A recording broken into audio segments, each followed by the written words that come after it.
é certamente o candidato com mais experiência que concorre a deputado pelo Círculo de Évora. Muito boa tarde. Eu quero também começar por agradecer o convite e de manifestar o meu muito apreço pela Rádio Campanário e pelo insubstituível papel que desempenha, neste caso, no esforço que faz para que a democracia seja plena, quer quando se trata de eleições autárquicas, quer agora eleições legislativas, e por isso é um grande prazer estar aqui e queria aproveitar para começar por saudar também todo o nosso auditório, que sei que é muito vasto, e espero que esta nossa entrevista possa ser esclarecedora para aqueles que nos ouvem. Quando lhe falava há pouco da experiência, falamos que é uma pessoa que já foi eurodeputado, deputado e também ministro, portanto. E quanto maior é a experiência, também maior são as obrigações. Ou seja, por os lugares todos, de facto, em que já passou, de responsabilidades de governo, o que é que fez e o que é que lhe falta fazer, nomeadamente neste distrito de Évora. Olha, eu sinto muito tranquilo porque me considero um político que pode demonstrar com factos aquilo que fez em prol do país e muito particularmente da nossa região e do nosso distrito. E gostaria de lembrar-lhe apenas algumas realizações que depois o tempo vai passando e vão sendo dados adquiridos, mas olha, lembro, por exemplo, o Hospital do Patrocínio em Évora, que era um hospital que começou a ser construído. O benemérito, na altura, que construiu foi o Conde de Vilalva, que quando instituiu a Fundação Eugênio de Almeida, e depois, por vicissitudes que tiveram a ver com o 25 de Abril e tudo isso, aquelas obras ficaram paradas.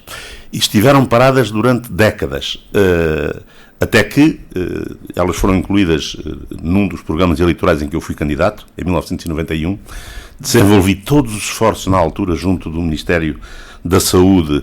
Era a ministra Maria de Belém Roseira, e foi possível chegar a um acordo com a Santa Casa da Misericórdia de Évora, fazer um negócio que permitiu passar para o Estado o patrocínio que o concluiu e, através dos meios financeiros que recebeu, a Misericórdia criou outro hospital. Mas aquilo de que mais me orgulho, portanto, é do Alqueva. Tive a honra de ter participado na decisão, um outro projeto adiado por décadas, que hoje é o maior investimento que alguma vez fez no Alentejo, mais de 2.500 milhões de euros. É um projeto de sucesso. Se lembrar-lhe a barragem dos Minutos em Montemorte, que eu ouvia falar desde que era criança, e que está agora também concluída a sua segunda fase. E tive a oportunidade ainda de ter gizado o Plano Nacional de Regadios, que para além de 3 grandes blocos já estão concluídos ou em obra no distrito de Évora, foi ontem ou anteontem lançado o concurso para mais um grande investimento no Concelho de Reguengos de 60 milhões de euros, que é algo que era sonhado há muito tempo pelos viticultores daquela região, que assim poderão ter garantia de produções regulares e de maior qualidade, e poderia inventariar-lhe um conjunto de outras realizações concretas que me deixam orgulhoso por ter podido fazê-las, e acho que esta é a parte mais gratificante da política, é quando olhamos para trás, vermos que acrescentámos alguma coisa, e sou candidato porque acho que é possível ainda acrescentar algo mais. E é para isso que espero merecer, uma vez mais, a confiança dos eleitores deste distrito, que me têm reiterado sempre que fui candidato, e espero poder corresponder-lhes como acho que fiz até agora. Soutor, mas apesar de todo este progresso que fala, de facto, o despovoamento do Alentejo é cada vez maior e a dificuldade em fixar os nossos jovens igual. Portanto, sem dúvida. Que é que esta tendência continua desta forma quase que fulminante? Sem dúvida. Esse, de facto, é um fenómeno terrível que assola os territórios do interior. É um problema português, é um problema europeu e é um problema mundial.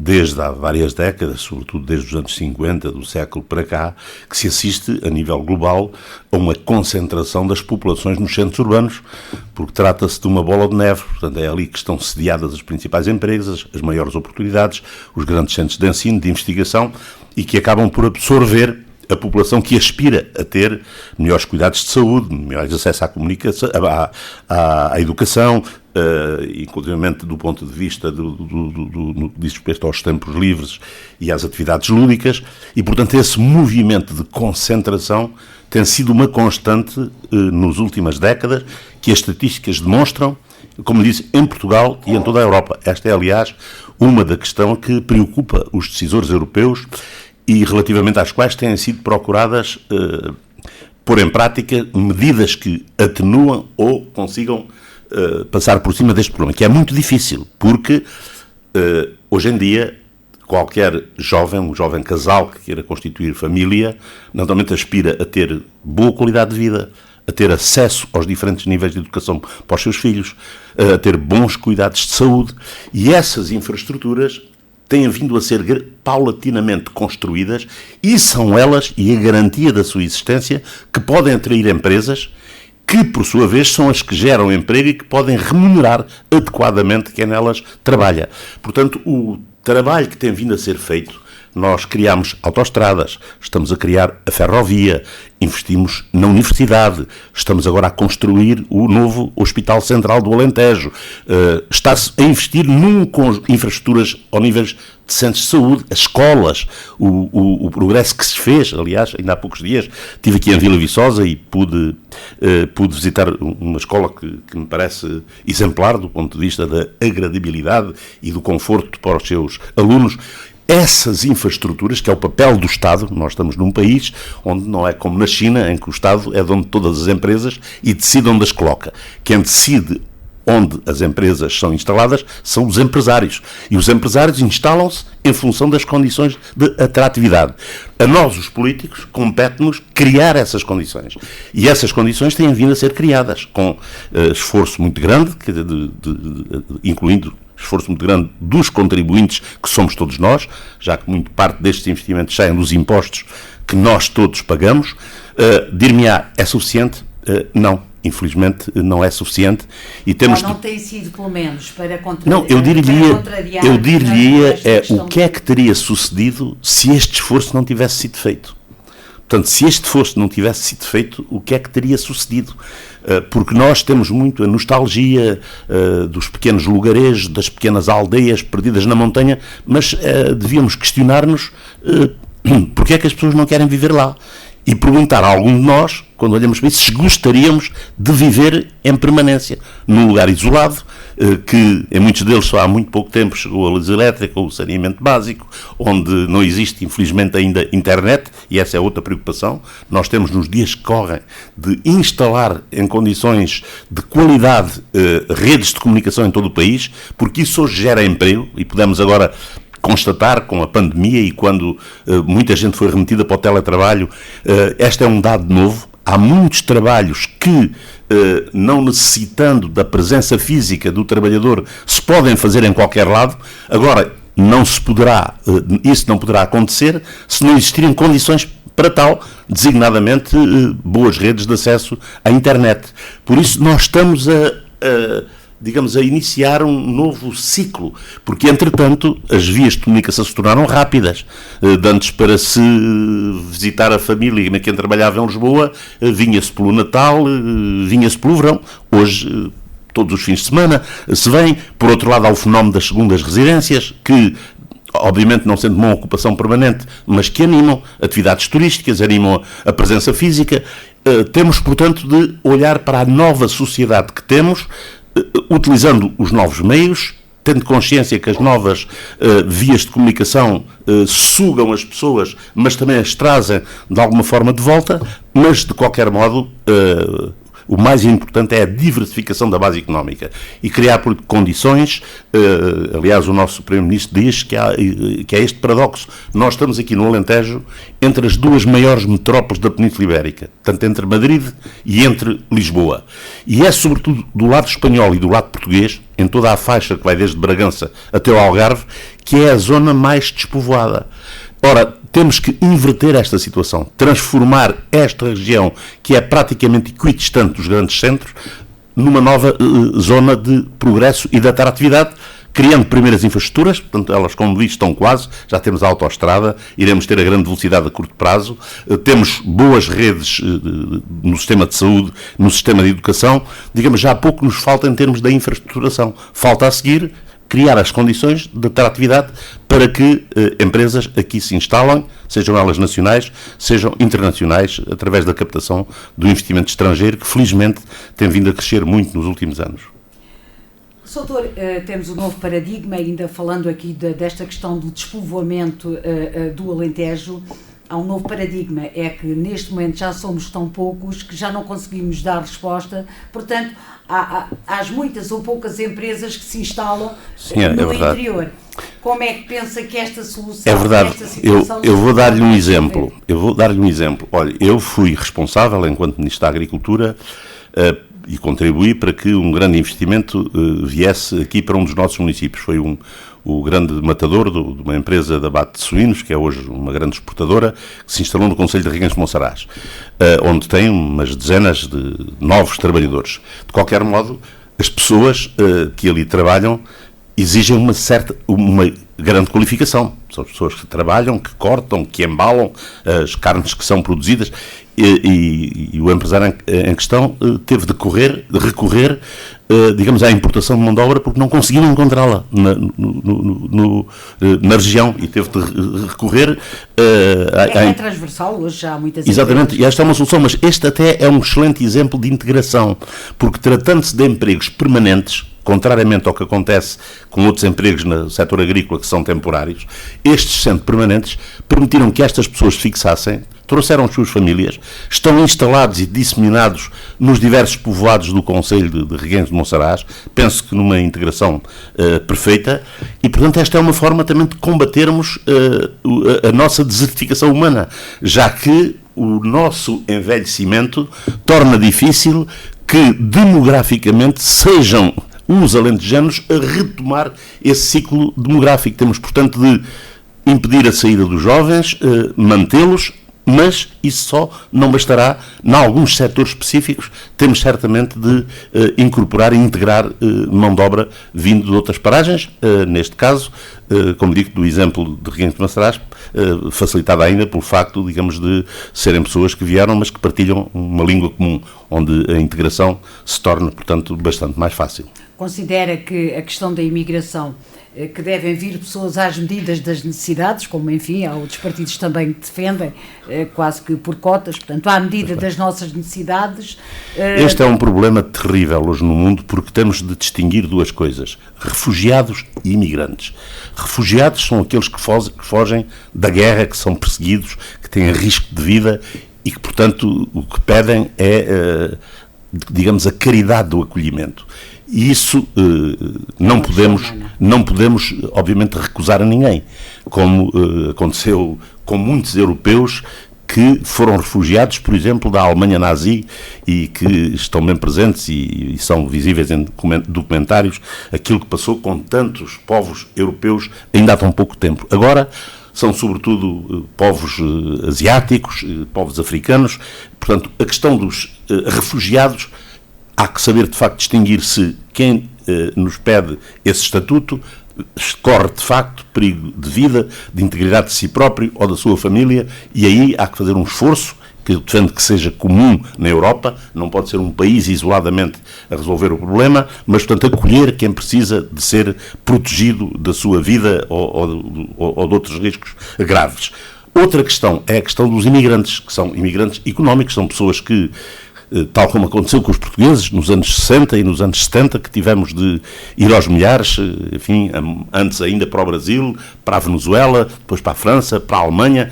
Nós somos um país que está disseminado pelo mundo e saímos daqui não por gosto, não foi para fazer turismo, mas foi em busca de uma melhor situação de vida, porque eu ainda sou daqueles, infelizmente, a minha idade permite-me comprovar isso, que fui testemunha de situações de grandes dificuldades em termos de acesso aos elementos básicos, seja a alimentação, seja níveis mínimos de conforto. Há muitos poucos anos, em Portugal, muitos milhares de portugueses viviam muito mal. Agora não podemos, obviamente, ter uma política de portas abertas, não é de vem quem quer, porque isso, um país como o nosso, corre ao risco de ser, digamos, inundado de pessoas se não houver critério. Agora, não tenho nenhuma dúvida que o nosso problema demográfico, que este último censo acentuou, a nível de todo o país, não desta ou de outra região, numa população que é mais envelhecida, em que o número de filhos por casal tende a diminuir. Nós estamos abaixo. Não é pela taxa de natalidade que lá chegamos. Não é pela taxa de natalidade. E, portanto, teremos naturalmente de criar as condições para que as famílias tenham condições para ter mais filhos, porque sabemos que muitas os não têm, porque não têm condições económicas, porque ter um filho hoje, todos nós sabemos, aqueles que os tivemos, o que é que isso significa em termos de custos financeiros, desde a pré-primária até à universidade. Não é? Eu lembro-me, por exemplo, quando eu andei na escola primária e depois na secundária, daqueles que entraram na escola primária comigo, eu fui o único que fui para a universidade. E não era de longe, certamente, por ser o mais inteligente ou por ser o mais esperto, é porque, felizmente, tive condições. A maior parte dos meus colegas, ou quase todos os meus colegas comigo partilharam a primária, não tiveram essas condições. Hoje, o número de alunos que acedem à universidade, oriundos de todas as classes e de todas as regiões, é um esforço que os pais querem fazer para a melhoria de vida dos seus filhos. Portanto, eu estou certo que a melhoria das condições de vida, e nós estamos a ultrapassar uma crise, e depois de todas as crises, há fases de crescimento. Ela ajudará a que a natalidade aumente, mas mesmo assim será insuficiente se a não completarmos com o acolhimento de outras pessoas para partilharem connosco a nossa sociedade. Dr. Luís Capulas Santos, e agora vamos ao distrito, pelo qual se propõe, portanto, enquanto candidato a deputado na Assembleia da República, ao distrito de Évora, que provavelmente será, entre os 3 distritos, Beja, Évora e Porto Alegre, ainda assim, um dos mais bafejados em termos de acessibilidades e também a nível empresarial. Poderemos mesmo dizer que dos 3 distritos será aquele que nos últimos anos, pelo menos, mais tem crescido. Não sei se concorda. Sim, é verdade. O distrito de Beja... Temos que olhar para o Alentejo num todo, mas... Sim, o distrito de Beja teve um crescimento bastante grande no que diz à atividade agrícola, uma vez que o sucesso do projeto de Alqueva, e porque a área irrigada está maioritariamente no distrito de Beja, só agora algumas zonas começam a chegar a Évora, mas basicamente é o distrito de Beja que beneficia com o empreendimento de Alqueva, ainda que a barragem fique no distrito de Évora e um pedacinho ainda no distrito de Porto Alegre, quase nada, não é? Portanto, acaba praticamente em Jurumenha o Rolfo, mas Beja deu um salto competitivo, sobretudo na questão das exportações agrícolas. Nós passámos de uma agricultura que, quando entramos na União Europeia em 86, todos diziam que não conseguia enfrentar o desafio europeu e que ia desaparecer, e transformou-se numa agricultura competitiva em alguns setores e até exportadora, o que era inimaginável. O setor de Évora tem beneficiado de atividades mais diversificadas, ainda que o regadio esteja agora a começar a chegar ao distrito de Évora, mas é sobretudo uma cidade de serviços pela sua centralidade e onde também a atividade turística tem um peso muito grande devido ao facto de Évora ser património mundial e de facto de termos um acervo monumental fantástico que as vias de comunicação tornaram mais acessível aos turistas. Os turistas há poucos anos vinham a Lisboa, ficavam em Lisboa, iam a Sintra e pouco saiam dali. Hoje, cada vez mais, ao fim de 1 hora e pouco, está-se em Évora.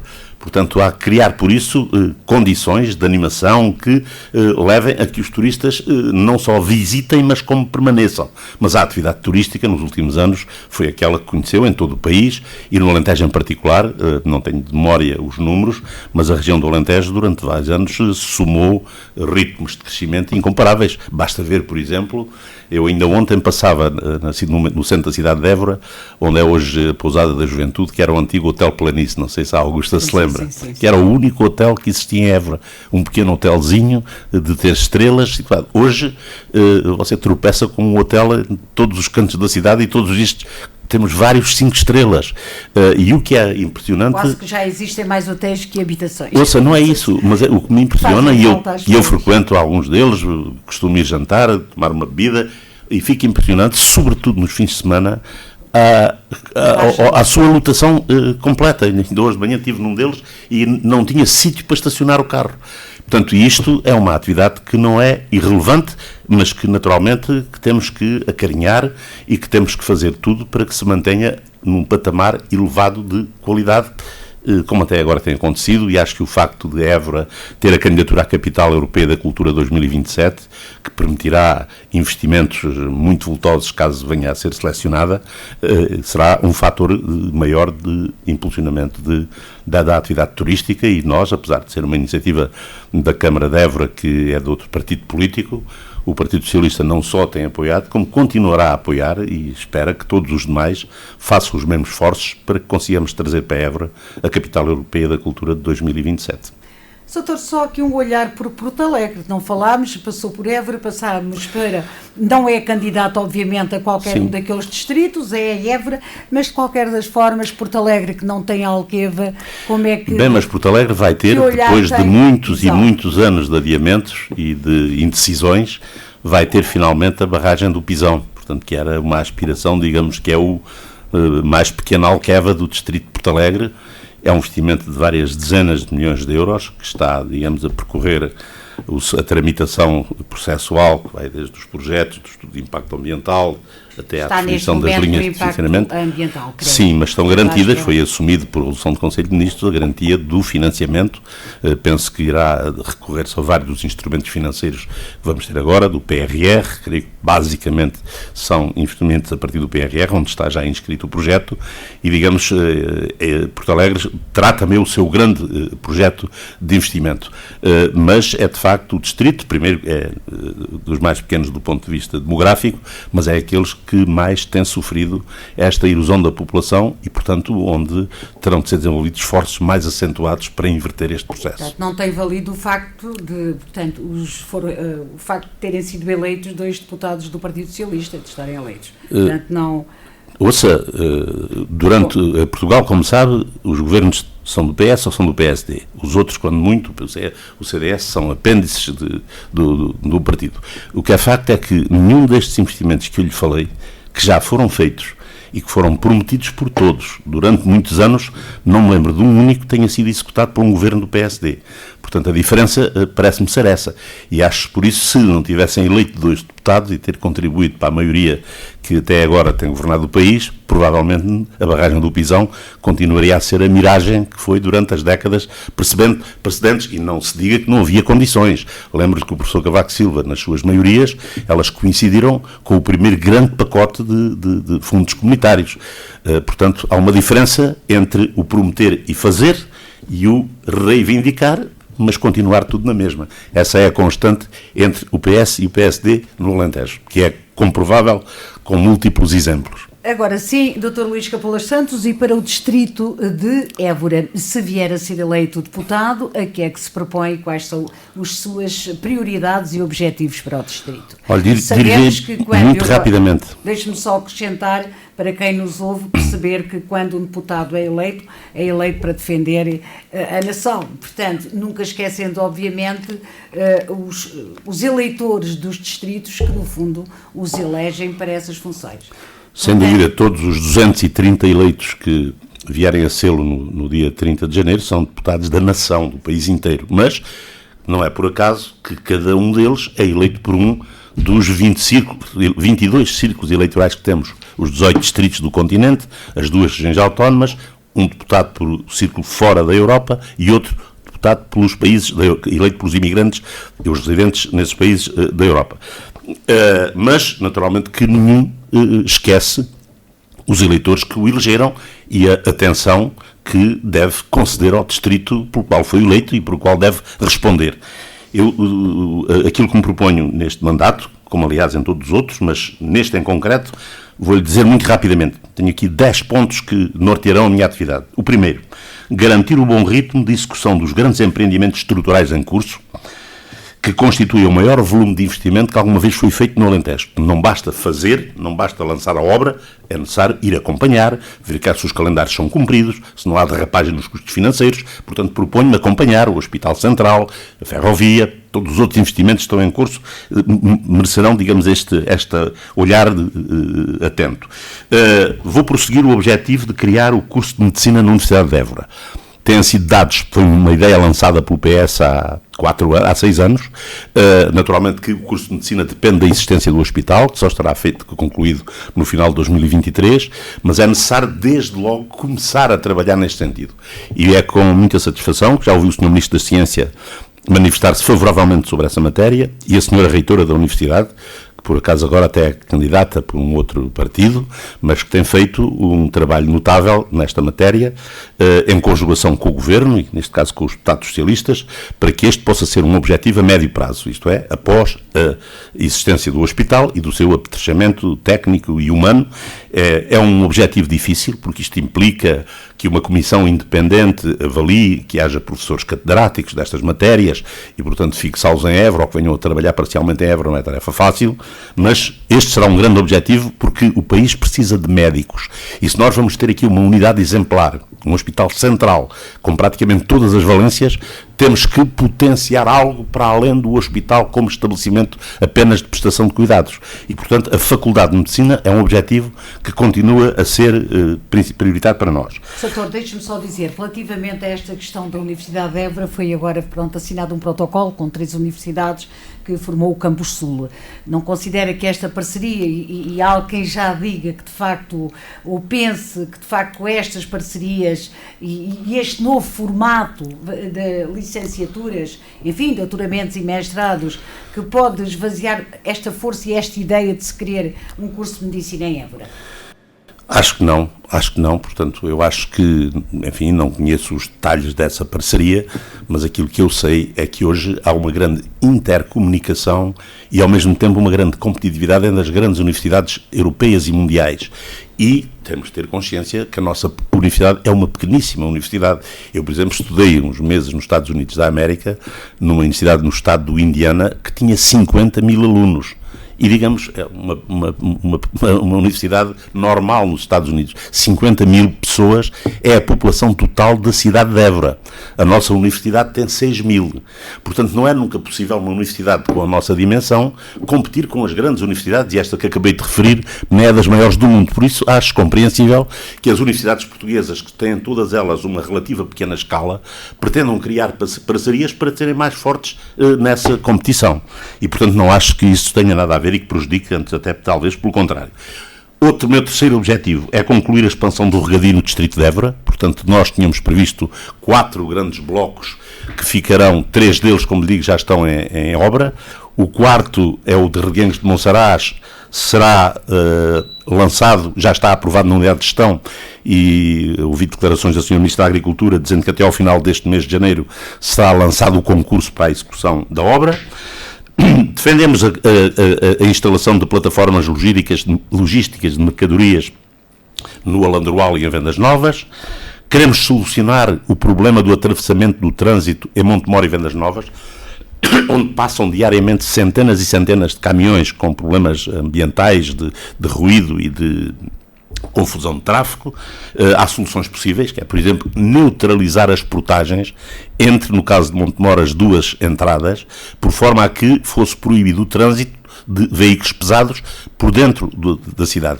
O mesmo em Vendas Novas, aí a solução é mais difícil, porque implica a criação de uma segunda saída da autoestrada. Mas são questões que temos vindo a reclamar e a discutir com o Ministro das Infraestruturas. Queremos também concluir o IP2, ou pelo menos iniciar alguns troços do IP2. Queremos continuar a apostar no desenvolvimento dos clusters do turismo e da cultura. Nós fizemos nestes últimos anos a maior recuperação de património. Eu fiz agora uma lista para me atualizar para esta campanha eleitoral, e a quantidade de monumentos que estavam, alguns deles em ruína, que foram recuperados. Tivemos há poucos dias a oportunidade de estar consigo no Alandroal, no Castelo de Jurumenha, que é um bom exemplo. Ontem visitei nas Alcáçovas o célebre Paço de uns Henriques, onde foi assinado o Tratado das Alcáçovas em 1497, que estava também em ruína completa e que hoje está recuperado. O Castelo de Montemor, enfim, uma infinidade de monumentos. Em Évora, olha a Igreja de São Francisco, junto à Capela dos Ossos, que é hoje uma maravilha depois daquele investimento enorme que ali se fez. Enfim, queria, por outro lado, também como há pouco falámos, reforçar o Programa Nacional de Valorização do Interior, com medidas mais robustas, precisamente para procurar travar este êxodo populacional e a fixação das pessoas. Já existe este programa, queremos, contudo, ser necessário mais medidas para que os resultados possam ser mais positivos. E, por último, também já falámos aqui, vou bater-me, para aumentar a conectividade das redes de comunicação no Distrito de Évora, precisamente para criar boas condições de teletrabalho, porque essa será uma forma também de criar postos de trabalho. Não é necessariamente preciso criar uma fábrica para termos pessoas a trabalhar com remunerações adequadas para ter uma vida digna e que permita que as pessoas usufruam também da excelente qualidade de vida e de ambiente que temos. Basicamente, estas são as minhas 10 prioridades, que, aliás, vou tornar públicas nos próximos dias através de um manifesto que vou distribuir pela população do nosso distrito. Muito bem, Soutor, e para que todas essas medidas e outras, obviamente, apresentadas por outros candidatos a outros distritos tirem força, há quem considere, e a maior parte das candidaturas consideram que o modelo pelo qual, portanto, hoje a lei se rege para a eleição de deputados não está ajustada às necessidades. Ou seja, o Alentejo acaba por ter pouco peso porque elege poucos deputados, por também aquilo que já falámos, né, devido ao despovoamento, e já percebemos como é que são eleitos os deputados. Também vai querer lutar contra uma medida diferente, pelo menos, para que o Alentejo seja mais peso. Eu luto há muitos anos dentro do meu próprio partido, porque sobre matéria tão complexa como é a reorganização do Estado, que exige uma revisão constitucional, que exige 2/3 dos deputados, portanto, nenhum partido, mesmo os grandes partidos como é o PSD ou o PS, terão alguma vez condições de, por si só, promover uma revisão constitucional sem o acordo do outro. Portanto, são matérias sempre muito difíceis, que até agora têm sido bloqueadas, em alguns casos, pelos equilíbrios entre os diversos partidos, grandes e pequenos, e as coligações têm existido. Por exemplo, na legislação autárquica nunca foi possível avançar, porque o CDS, por um lado, e o PCP, por outro, nunca aceitaram a existência de executivos maioritários nas câmaras, porque se isso acontecesse, na maior parte delas deixariam de ter representação. Quando eu acho, por exemplo, que essa devia ser uma prioridade, que devia governar uma Câmara quem ganha as eleições, sem coligações forçadas como agora existem, porque agora são 3 vereadores de um partido, um do outro. Olha, veja o caso da Câmara de Évora, tem 2 do partido que ganhou, tem 2 do Partido Socialista, tem 1 do PSD, tem 1 do Movimento Independente, e portanto no Executivo, reparem, é uma coligação de governo à força, mas no que diz respeito à Assembleia da República... Ainda não existe, propriamente, há uma coligação que governa, mas não uma coligação... Não, mas ouça, não havendo acordos de governação, como é o que acontece na maior parte dos casos, significa que temos um governo com oposição dentro dele próprio, o que me parece que é muito negativo para o funcionamento do Executivo. Mas ao nível das legislativas, também como digo, posso apenas manifestar uma opinião pessoal que tenho já defendido dentro do Partido Socialista, mas que obviamente não é uma posição pessoal do Partido Socialista, porque sobre ela ainda não se pronunciou, mas tenciono continuar a bater-me por ela, e que é a seguinte: eu acho que nós resolveríamos o problema desta distorção dos pouca representação do distrito do interior e hiperrepresentação do litoral, se em Portugal tivéssemos uma segunda Câmara. E o que é que eu tenho defendido? Tenho defendido que, sem aumento do número de cargos políticos, isto é, temos 230 deputados e temos 18 distritos e 2 regiões autónomas, isto é, 20. O que eu propunha é que existisse uma segunda Câmara, um Senado, ou o que lhe quisessem chamar, que tivesse, tal como acontece nos países bicamerais, desde logo os Estados Unidos da América, em que há o mesmo número de representantes por cada Estado. Portanto, eu defenderia que cada distrito devia ter pelo menos 2 senadores. Isso quer dizer que Évora, Porto Alegre, ou Beja, ou Braga, ou Bragança, ou Guarda, teria o mesmo número de senadores que teria Lisboa, ou Porto, ou Aveiro. E depois tinha 180 deputados, reduzia em 40 o número de deputados, passava de 230 para 190, com a repartição proporcional que agora existe. O que é que isto quer dizer? Quer dizer que os distritos tinham a representação proporcional em função da população na Câmara, na chamada Câmara Baixa, no Parlamento que hoje existe, e teriam uma representação equitativa no Senado, sendo que o Senado era, como acontece nos parlamentos bicamerais, a Câmara que votaria as leis reforçadas, as leis do orçamento.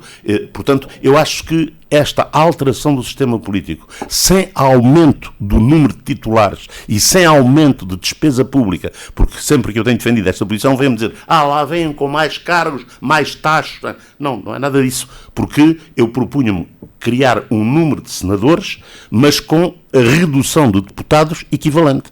Isto permitia manter a proporcionalidade na primeira Câmara e manter a plena igualdade em todos os distritos, digamos, valorizando o território e não valorizando a população. Espero continuar a bater-me por esta minha proposta, pela qual me bato há mais de 20 anos. Doutor, chegamos ao final do nosso tempo, porém não quero que termine sem lhe pedir a sua opinião. Ninguém adivinha o futuro, é verdade, e dia 30 de janeiro, é dia 30 de janeiro que faltam alguns dias, mas o que é que lhe parece que pode vir a acontecer? Ouça, com toda a sinceridade, e digo com plena convicção, e não apenas por clubismo ou partidarite, eu acho que seria muito mau para o país se o Partido Socialista não ganhasse as eleições, porque o país precisa de uma maioria estável. Nós demonstramos ao longo destes 6 anos que é possível fazer diferente. Olha, posso lhe dar alguns indicadores, se me der 2 minutos para isso. Olha, contratámos mais 28 mil profissionais para o serviço de saúde.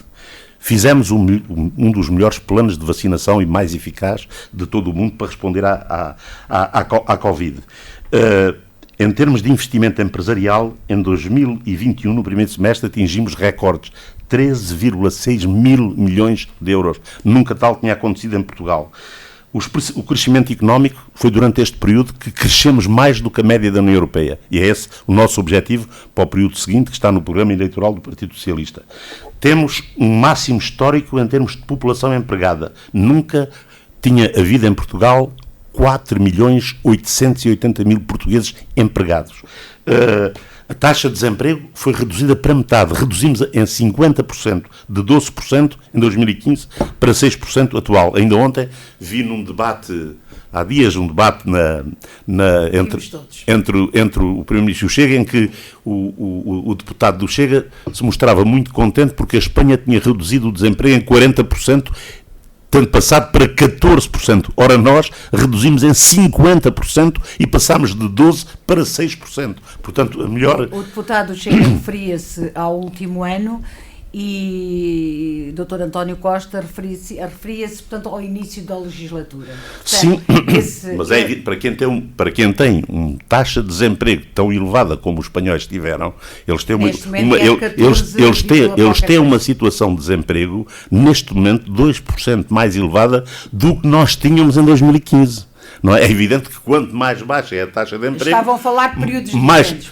Mas para demonstrar que este é um indicador, quanto é que os nossos amigos espanhóis não dariam para ter a situação portuguesa. E pareceu-me que aquele deputado o que invejava era a situação espanhola, isto é, que em vez de termos 6% dos deputados, tivéssemos... Isto apenas para lhe dedicar uns conjunto de indicadores que demonstram que o Partido Socialista demonstrou, pôs as contas públicas em ordem, pôs o Ministro das Finanças a esfiar o Eurogrupo, enfim, credibilizámos a imagem externa do país, descomprimimos a sociedade, repusemos os cortes e as pensões que foram feitas nos salários pelos governos do PSD e do CDS. Portanto, eu acho que temos agora, depois de termos negociado o mais generoso pacote financeiro com a União Europeia para os próximos anos, acho que o Partido Socialista é aquele que está em melhores condições de conseguir uma maioria estável para governar e continuar a senda de progresso do nosso país. Mas se não vier a ter essa maioria, quais são os... Enfim... Se não vier a ser essa maioria, é porque o povo decidiu de maneira diferente e aí a única coisa a fazer é respeitar a vontade popular. E pode haver aqui o chamado Bloco Central, não? Que muitos já Sim, podem... Os resultados das eleições do Primeiro-Ministro, do Dr. António Costa, já disse que se não vencer as eleições, se retira. Isso é no caso de não vencer. Se não vencer as eleições, se retira. Portanto, quaisquer acordos de poder que se venham a ficar a seguir seria com uma nova direção do Partido Socialista. De qualquer modo, é um cenário que não vislumbro como provável, porque acho que à direita, e tem-se visto nos últimos dias, pela prestação muito má do Dr.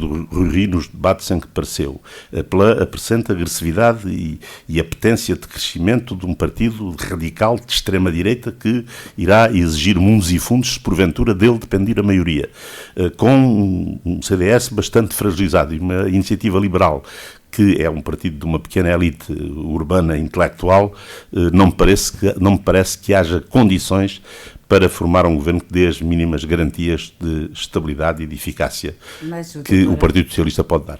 O Dr. António Costa também já disse que a antiga geringonça, entre aspas, pelo menos naquele modelo, está morta e enterrada. Portanto... Sim, a queda deste governo e o chumbo do orçamento pelos partidos, pelo Bloco de Esquerda do PCP, foi uma atitude completamente irresponsável, dificilmente de compreender.